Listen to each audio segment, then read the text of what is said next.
প্রিয় বন্ধুরা, আজ এই ভিডিওটিতে আমি ড্রয়িং এবং ছোটদের জন্য প্যাস্টেল কালার নিয়ে কথা বলতে চলেছি।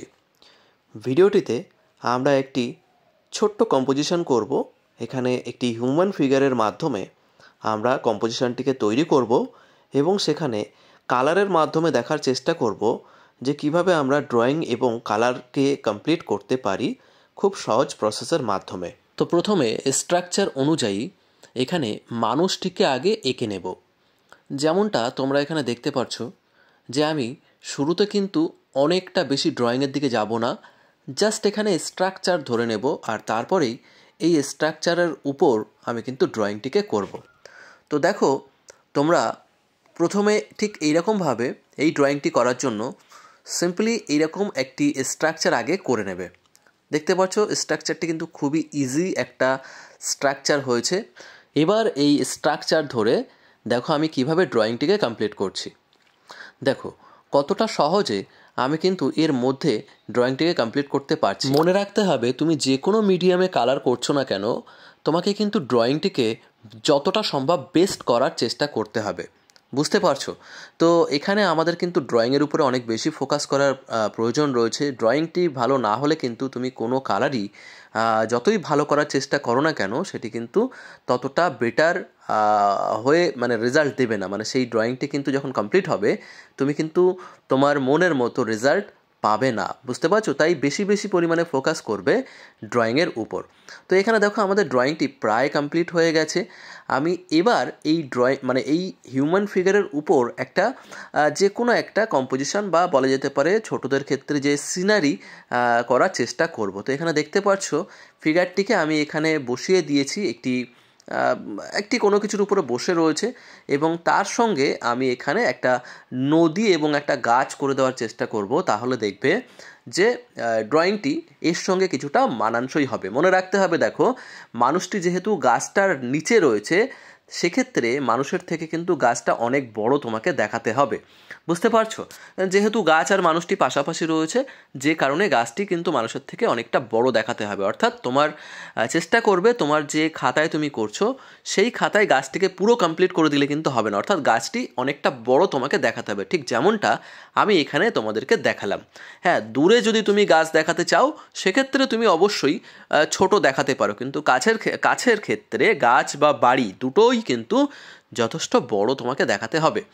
তো দেখো গাছ এবং সামনের অংশ কমপ্লিট হয়ে যাওয়ার পর এবার আমি এখানে দূরে কিছু বাড়ি এবং তার সঙ্গে একটি নৌকা দিয়ে দেবো, তাহলেই কিন্তু আমার ছবিটি কমপ্লিট হয়ে যাবে। বুঝতে পারছো?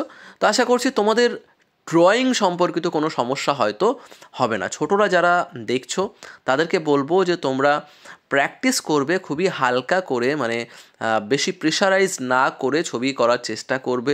বেশি প্রেশার করলে কিন্তু তোমার যে খাতায় তুমি করছো সেই খাতা বেশি নোংরা হবে এবং তার সঙ্গে যে ফ্লো অর্থাৎ পেন্সিল এবং খাতার মধ্যে কোনো রকম প্রেশারাইজ করা যায় না। অর্থাৎ তোমাকে পেন্সিলটিকে হাওয়ার মতো চালাতে হবে খাতার উপরে। বুঝতে পারছো? তাতে করে খাতার উপরে তোমার যে ড্রয়িং, সেই ড্রয়িংটি কিন্তু আস্তে আস্তে দেখবে অনেক বেশি ডেভেলপ হচ্ছে।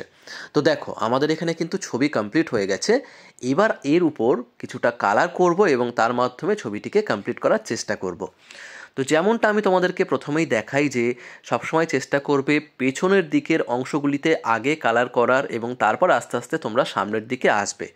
যেমনটা এখানে দেখতে পারলে যে আমি প্রথমেই দেখো আকাশের কালার করেছি আর তারপর এখানে আকাশের সঙ্গে লেগে থাকা যে গাছের অংশটি আছে, অর্থাৎ এখানে যে গাছের পাতা লতাগুলি তোমরা দেখতে পাচ্ছ সেগুলিকে আমি দেখো সবুজ কালারের মাধ্যমে কমপ্লিট করার চেষ্টা করছি এবং তার সঙ্গে এখানে দেখো ডার্ক সবুজ কালার দেওয়া হচ্ছে। তো এখানে সাধারণত এই দুটি কালারের মাধ্যমেই আপাতত রাখবো এবং এখানে কিন্তু আরও কালার দেওয়া যেতে পারে। যেহেতু এটা নিচের দিকের অংশ গাছের, সেহেতু এখানে হলুদ আমি কিন্তু ইউজ করলাম না, তবে হ্যাঁ কিছু ক্ষেত্রে হলুদ কালার ইউজ করা কিন্তু যেতে পারে। এবার দেখো দূরে আমি একটা দেখো ব্লু কালার এখানে ইউজ করার চেষ্টা করছি, কারণ যখন তুমি কোনো দূরের অংশ দেখাতে চাইছো তো সেই জায়গাগুলিকে তুমি কিছুটা ব্লু ইউজ করতে পারো, এখানে কিন্তু কোনো ভুল নেই। বিশেষ করে পার্বত্য এলাকাতে কিন্তু ব্লু ব্যবহার করা যেতেই পারে, তবে এই ক্ষেত্রে যদি গ্রামের ছবি করি সেক্ষেত্রে সবুজ কালারটা বেটার। তবে এক্ষেত্রে একটা এক্সপেরিমেন্ট তুমি করতেই পারো যে কিছুটা ব্লু কালার ব্যবহার কিন্তু করা যেতে পারে, এক্ষেত্রে কিন্তু ভুলের কোনো বিষয় নেই। আর এর মধ্যে তুমি কিছু কিছু এইভাবে দেখো সবুজ কালারও কিন্তু দিতে পারো এই ব্লু কালারের মধ্যে, বুঝতে পারছো? তো এইভাবে কিন্তু আমরা পেছনের জঙ্গলটিকে কমপ্লিট করতে পারি। এবার যত আমি সামনের দিকে আসতে থাকবো তত কিন্তু আমার যে কালারের যে ভ্যারিয়েন্ট সেটাকে কিন্তু আস্তে আস্তে বাড়াতে হবে।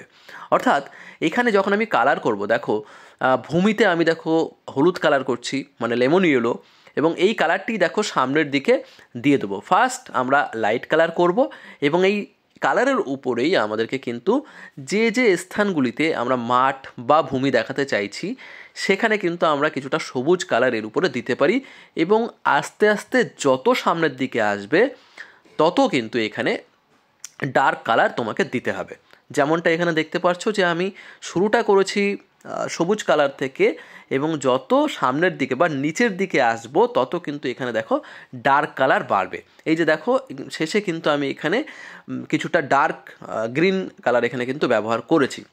তো এইভাবেই তোমাদেরকে যত সামনের দিকে আসতে হবে তত কিন্তু কালারের যে ভ্যারিয়েন্ট সেটাকে কিন্তু আস্তে আস্তে বাড়াতে হবে। প্যাস্টেল কালার করার সময় তোমাদেরকে আরেকটি গুরুত্বপূর্ণ বিষয় মাথায় রাখতে হবে, যেটি হচ্ছে যে তোমরা সবসময় চেষ্টা করবে শুরুটা লাইট কালার থেকে করার, বা যে কালারে তুমি কাজ করছো সেটিকে খুব হালকা প্রেসারে তোমাকে কিন্তু শুরুটা করতে হবে সেই কালারের মাধ্যমে। হ্যাঁ, এখানে প্রথমেই তুমি যদি অনেক বেশি ডার্ক করে ফেলো সেখানে কিন্তু তুমি পরে আর এক্সপেরিমেন্ট করতে পারবে না। যেমন দেখো আমি এখানে যে নদীর কালার করছি, নদীর কালার দেখো আমি প্রথমে কিন্তু ডার্ক চাপিয়ে দিইনি, প্রথমে কিন্তু একটা লাইট কালার এখানে দেওয়া হচ্ছে। এখানে দেখো পার্সিয়ান ব্লু এবং তার সঙ্গে কিছুটা নর্মাল ব্লু কালার দিয়ে আমি কিন্তু নদীর কালার করেছি ফার্স্ট স্টেপে। এরপর আস্তে আস্তে যেখানে আমার ডার্ক দরকার রয়েছে সেই জায়গাগুলিতে আমি পরে ডার্ক করতে পারি, বুঝতে পারছো? কিন্তু প্রথমেই যদি তুমি ডার্ক করে ফেলো তাহলে পরে আর কিন্তু সেখানে তুমি সুযোগই পাবে না লাইট করার, বুঝতে পারছো? ওয়াটার কালার এবং প্যাস্টেল কালারের ক্ষেত্রে কিন্তু বিষয় দুটো প্রায় একই। অন্য মিডিয়ামে প্রথমে ডার্ক কালার করার পরেও কিন্তু লাইট কালার করা যেতে পারে, ভুল হয়ে গেলে ঠিক করা যেতে পারে, কিন্তু ওয়াটার কালার এবং প্যাস্টেল কালারের ক্ষেত্রে কিন্তু একবার ভুল হয়ে গেলে সেটা ঠিক করা একটু চাপের হয়ে যায়। অর্থাৎ প্রথমেই যদি তুমি ডার্ক করে ফেলো তাহলে কিন্তু পরে লাইট করাটা একটু চাপের হয়ে যায়, যে কারণে শুরুটা সবসময় করবে লাইট কালারে, বুঝতে পারছো? কারণ তুমি তারপরে কিন্তু খুব সহজেই যেখানে ডার্ক প্রয়োজন সেখানে তুমি ডার্ক তো দিতে পারছো। যেমন এখানে দেখো, এখানে কিন্তু আমি চাইলেই প্রথমে ডার্ক দিতে পারতাম, কিন্তু এটি আমি আস্তে আস্তে করলাম। অর্থাৎ প্রথমে একটা লাইট কালার দিয়ে তারপরে কিন্তু আমি ডার্ক কালার চাপাচ্ছি, বুঝতে পারছো? তো এই টেকনিকের উপরেই তোমাকে কিন্তু কাজ করতে হবে যে কোনো ক্ষেত্রেই। তুমি যখন স্কেচ করবে তখনও কিন্তু দেখবে এই সেম প্রসেসেই তোমাকে কাজ করতে হবে, বুঝতে পারছো? আর তোমার মানে তুমি যদি কন্ট্রোল করতে পারো কালার বা স্কেচ বা পেন্সিল যদি তুমি কন্ট্রোল করতে পারো তাহলে দেখবে তোমার ড্রয়িং করা কিন্তু খুব ইজি হয়ে যাবে যে কোনো ক্ষেত্রে, ড্রয়িং বলো বা কালার বলো। এটাও একটা কারণ যে তোমাকে সবসময় চেষ্টা করতে হয় যখনই যে কোনো কালার করছো না কেন সেটাকে যতটা সম্ভব লাইট করে করার চেষ্টা করতে হয়, বোঝা যাচ্ছে? তাহলে তুমি যে কোনো কালার বা ড্রয়িং বা স্কেচ যেটাকে বলা হচ্ছে সেটা করতে কিন্তু খুব একটা বেশি প্রবলেম হবে না। তো দেখো আমরা ছবির একেবারে শেষ পর্যায়ে চলে এসেছি। এখানে কিন্তু আমি গাছের কালার এবং মানুষের কালারটি কমপ্লিট করলেই আমাদের ছবি কমপ্লিট হয়ে যায়। আরেকটি বিষয় যেটি না বললেই একেবারে নয়, সেটা হচ্ছে আলো ছায়া। দেখো আমাদের এই ছবিটিতে তোমরা দেখেই বুঝতে পারছো আমি কোন দিক থেকে আলো দেখাতে চাইছি। তুমি যদি ঘরের কালারটিকে লক্ষ্য করো বা গাছের কালারটিকে লক্ষ্য করো, দেখো ডান দিকে আমি কিছুটা হাইলাইট এরিয়া রেখেছি। অর্থাৎ আমি দেখাতে চাইলাম যে ডান দিক থেকে আলো পড়ছে গাছটিতে বা বাড়িটিতে বা টোটাল ছবিটিতে, বুঝতে পারছো? তো আমাকে কিন্তু সেইভাবেই এখানে কালার করতে হচ্ছে। দেখো আমি এখানে মানুষের কালার করছি, সেখানেও কিন্তু আমি কিছুটা ডান দিকে একটু লাইট হলেও রেখেছি, বুঝতে পারছো?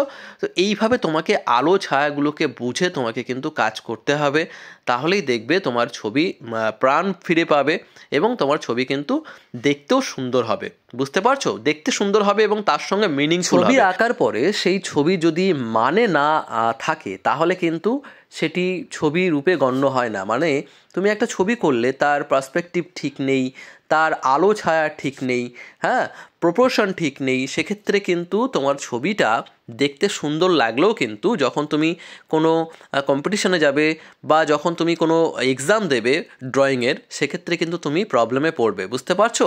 সাধারণ মানুষ হয়তো দেখে বলবে যে ছবি সুন্দর লাগছে, কিন্তু যখন কোনো স্যার দেখবেন তখন কিন্তু তিনি সব দিক থেকে বিচার করবেন যে তোমার ছবিটির প্রপোর্শন ঠিক আছে কিনা, পার্সপেক্টিভ অর্থাৎ দূরে এবং কাছের যে বিষয়টি সেটি ছোট বড় হচ্ছে কিনা, কাছের বিষয়টি বড় হচ্ছে কিনা, দূরের বিষয় ছোট হচ্ছে কিনা, এই সমস্ত বিষয় কিন্তু তিনি চেক করবেন এবং তারপরেই কিন্তু তুমি নাম্বার পাবে। বোঝা যাচ্ছে? তাই সবসময় চেষ্টা করো ছবিকে মিনিংফুল করার এবং তার সঙ্গে ছবিটি সুন্দর করার। বোঝা যাচ্ছে তো? দেখো আমাদের এখানে ছবিটি প্রায় কমপ্লিট হয়ে গেছে। আমি এখানে শাড়ির একটা জাস্ট নর্মাল একটা ডিজাইন দিয়েছি। তোমরা এখানে শাড়িতে যে কোনো রকম ডিজাইন কিন্তু তোমরা দিতেই পারো, কোনো বিষয় নয়। এবার দেখো আমি একেবারে শেষে মুখের কালারটি এখানে করছি। মুখের কালারের এখানে তোমরা দেখতে পাচ্ছ পিচ কালার দেওয়া হয়েছে এবং সেই যে যেমনটা এখানে প্রথমেই বলেছিলাম যে লাইট যেহেতু ডান দিক থেকে দেখানো হচ্ছে, তাহলে দেখো এই প্রত্যেকটা জায়গাতেও কিন্তু দেখো প্রায় ডান দিক থেকেই আমি হাইলাইটটা দেখিয়েছি। হাতের কাছে দেখো ডান দিকে হাইলাইট দেখিয়েছি, কিন্তু মুখের কাছে কিন্তু দেখো ডান দিকে আমি হাইলাইট দেখালাম না। তার কারণ ওখানে কিন্তু চুলের একটা ছায়া পড়বে, যে কারণে ডান দিকে কিন্তু কিছুটা ডার্ক হয়েছে মুখের ক্ষেত্রে। বুঝতে পারছো? তো এরকমভাবে তোমরা পিচ কালার এবং ব্রাউন কালারের মাধ্যমে হাত বা মুখের অংশগুলিকে তোমরা কমপ্লিট করতে পারো। এরপর লাগবে ব্ল্যাক কালার, বা বলা যেতে পারে যে একটা গ্লাস মার্কার তোমরা নেবে এবং গ্লাস মার্কারের মাধ্যমে যে স্থানগুলিতে কিছুটা ব্ল্যাক দরকার রয়েছে সেই জায়গাগুলিতে তোমরা কিছুটা ব্ল্যাক কালার ইউজ করতে পারো। তো আশা করছি তোমাদের ভিডিও ভালো লেগেছে বা এখান থেকে তোমরা কিছু শিখতে পেরেছো। ভিডিও ভালো লাগলে অবশ্যই কমেন্টের মাধ্যমে তোমাদের মতামত দিও। আজ এই পর্যন্তই, দেখা হচ্ছে পরবর্তী ভিডিওতে। সবাই ভালো থেকো।